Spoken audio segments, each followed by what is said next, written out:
కుల బాంధవులకు శనార్థులు ఈరోజు మన కోకాపేట్ కుర్మా హాస్టల్ ప్రాంగణంకు రావడం జరిగింది. మీరు చూశారు, తెలంగాణ రాష్ట్ర కుర్మా విద్యార్థి హాస్టల్ ట్రస్ట్ దొడ్డి కొమరయ్య ఆత్మగౌరవ భవనం. దొడ్డి కొమరయ్య మన మొట్టమొదటి సాయుధ పోరాట వీరుడు.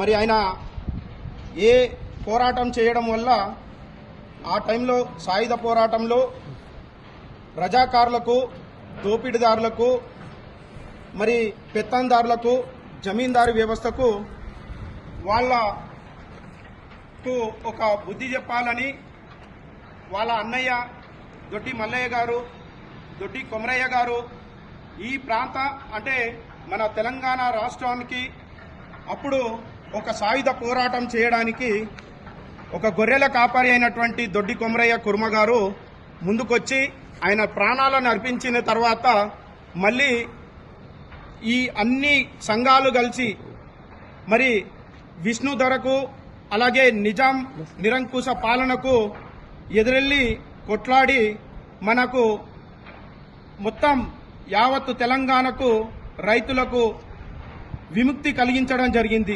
జమీందారీ పెత్తందారీ వ్యవస్థ నుంచి. మరి అట్లాంటి వీరుడు పేరు పెట్టుకోవడం నిజంగా మాకు చాలా సంతోషకరం. ఈ పేరు పెట్టినటువంటి ఏదైతే గత గవర్నమెంట్ మరి ముఖ్యమంత్రి వర్యులు మొట్టమొదటి ముఖ్యమంత్రి కల్వకుంట్ల చంద్రశేఖరరావు గారు ఈ భూమిని కుర్మ సంఖ్యను చూసి 30 లక్షల పైచిలుకున్నటువంటి జనాభాను చూసి మరి దొడ్డి కొమరయ్యను గుర్తించే విధంగా ఈ భవనాన్ని ఇవ్వడం నిజంగా చాలా సంతోషకరం. అది మేము చాలా గర్వించదగ్గ విషయం. కానీ ఇక్కడ ఒక సమాచారము, అలాగే ఇక్కడ ఒక కుట్ర, కుతంత్రాలు, దోపిడీలు, రాచరికలు మళ్ళీ కులంలో కొన్ని కనిపించడం జరగడం.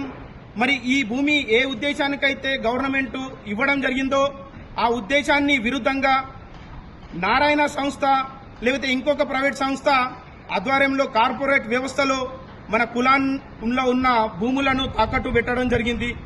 ఎందుకు ఈ మాట ఇంత గట్టిగా నొక్కి చెప్పడం అంటే, మన్సూరాబాద్లో 3 ఎకరాల 10 గుంటలు ఏదైతే మన పూర్వీకులు ముకుడే నారాయణ గారు, అప్పుడున్నటువంటి ఎర్రబిరప్ప గారు ఆ టైంలో తీసుకున్న భూమిని బోధా ఎడ్యుకేషన్ సొసైటీకి 24